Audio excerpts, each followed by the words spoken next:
India ഒട്ടും പ്രതീക്ഷിക്കാത്ത സമയത്തായിരുന്നു പഹൽഗാമിൽ പാകിസ്ഥാൻ ആക്രമണം നടത്തിയത്. ഇന്ത്യ അതിന് പ്രത്യാക്രമണം നടത്തിയെങ്കിലും ഇരു രാജ്യങ്ങൾക്കും വലിയ നഷ്ടം തന്നെയാണ് ആ സമയങ്ങളിൽ ഉണ്ടായത്.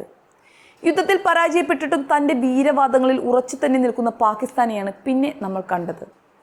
എന്നാൽ ആ സമയത്തെ നിലപാടുകളിൽ നിന്ന് പൂർണ്ണമായും പിന്മാറിയിരിക്കുകയാണ് പാകിസ്ഥാൻ പ്രധാനമന്ത്രി ഷഹബാസ് ഷെരീഫ് എന്നാണ് ലഭ്യമാകുന്ന വിവരം.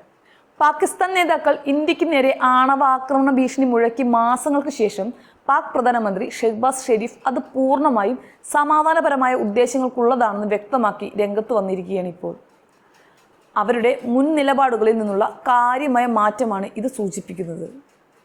ഇന്ത്യയുമായുള്ള സമീപകാല സംഘർഷത്തിനിടെ ഒരു ആണവ കൈമാറ്റത്തിനുള്ള സാധ്യത തള്ളിക്കളഞ്ഞ ഷഹബാസ് ഷെരീഫ് മുഴുവൻ ആണവ പദ്ധതിയും സമാധാനപരമായ ഉദ്ദേശങ്ങൾക്കും സ്വയം പ്രതിരോധത്തിനും വേണ്ടി മാത്രമുള്ളതാണെന്ന് ഊന്നിപ്പറയുകയുണ്ടായി. ആണവായുധ ഭീഷണി മുഴക്കിയ അവകാശവാദങ്ങളോട് ഇന്ത്യ കടുത്ത ഭാഷയിൽ തന്നെ പ്രതികരിച്ചിരുന്നു.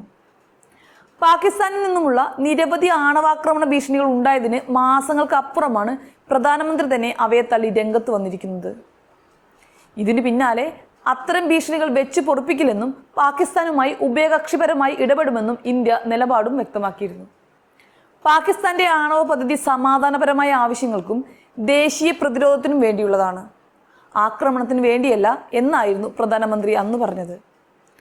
ഏപ്രിൽ 22-ന് പഹൽഗാം ആക്രമണത്തിൽ 26 നിരപരാധികളായ വിനോദസഞ്ചാരികൾ കൊല്ലപ്പെട്ടതിനെ തുടർന്ന് ഇന്ത്യ പാകിസ്ഥാനുമായി സിന്ധു നദീജല കരാർ താൽക്കാലികമായി മരവിപ്പിച്ചിരുന്നു. എന്നാൽ പാകിസ്ഥാൻ ഇതിനെ യുദ്ധപ്രവൃത്തി എന്നാണ് വിശേഷിപ്പിച്ചത്. ദേശീയ ശക്തിയുടെ മുഴുവൻ ആവൃത്തിയും പൂർണ്ണ ശക്തിയോടെ വെള്ളം തിരിച്ചുവിടാനുള്ള ഏതൊരു ശ്രമത്തിനും മറുപടി നൽകുമെന്ന് അവർ പറഞ്ഞിരുന്നു. ഇതോടെയാണ് ആണവായുധ പ്രയോഗം ഉൾപ്പെടെയുള്ള ആശങ്കകൾ ചിലർ പങ്കുവച്ചത്. പക്ഷേ ഇപ്പോൾ ഈ വിഷയത്തിൽ നിർണായക പ്രതികരണമാണ് പ്രധാനമന്ത്രി തന്നെ നേരിട്ട് നടത്തിയിട്ടുള്ളത്. പഹൽഗാം ഭീകരാക്രമണത്തിന് ശേഷം പാകിസ്ഥാനിലെയും പാകിസ്ഥാൻ അധിനിവേശ കാശ്മീരിലെയും 9 പ്രധാന ഭീകര കേന്ദ്രങ്ങളെ ലക്ഷ്യമിട്ട് ഇന്ത്യ പാകിസ്ഥാനെതിരെ ഓപ്പറേഷൻ സിന്ധു ദൗത്യം ആരംഭിച്ചിരുന്നു. ഈ സമയത്ത് ആണവായുധ പ്രയോഗ ഭീഷണിയും ശക്തമായിരുന്നു. അതിനിടെ ഇന്ത്യയിൽ ഒന്നിലധികം ആക്രമണങ്ങൾക്ക് ഉത്തരവാദികളായ ലഷ്കർ ഇ തൊയ്ബ, ജെയ്ഷെ ഇ മുഹമ്മദ് ഉൾപ്പെടെയുള്ള പാകിസ്ഥാൻ ആസ്ഥാനമായുള്ള ഭീകര സംഘടനകൾ പ്രാദേശിക സുരക്ഷയ്ക്ക് ഭീഷണിയാണെന്നും ഇന്ത്യയെ ലക്ഷ്യമിടാനുള്ള ഒരു ഗതാഗത മാർഗമായി നേപ്പാളിനെ ഉപയോഗപ്പെടുത്താമെന്നും നേപ്പാൾ പ്രധാനമന്ത്രി ആശങ്ക പങ്കുവച്ചിരുന്നു. അതിനിടയിലാണ് പൊടുന്നനെയുള്ള പാകിസ്ഥാന്റെ പിൻവലിയലും നിലപാട് മാറ്റവുമെന്നതിൽ അതിശയോക്തി നിലനിൽക്കുന്നുണ്ട്. നിലവിൽ ഓപ്പറേഷൻ സിന്ദൂർ ദൗത്യത്തിന് ശേഷം ഇരു രാജ്യങ്ങളും തമ്മിൽ വെടിനിർത്തൽ സന്ധിയിലാണെങ്കിലും ഇന്ത്യ പാക് നയതന്ത്ര ബന്ധം പഴയതുപോലെയല്ല. അതിൽ ഇപ്പോഴും അനിശ്ചിതത്വം തുടരുന്നുണ്ട് എന്നതാണ് യാഥാർത്ഥ്യം.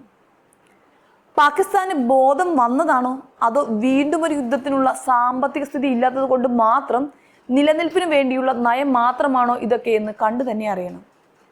ട്രംപുമായി അടുത്തിടെ പാകിസ്ഥാൻ വല്ലാതെ അടുത്ത സാഹചര്യത്തിൽ പ്രത്യേകിച്ചു.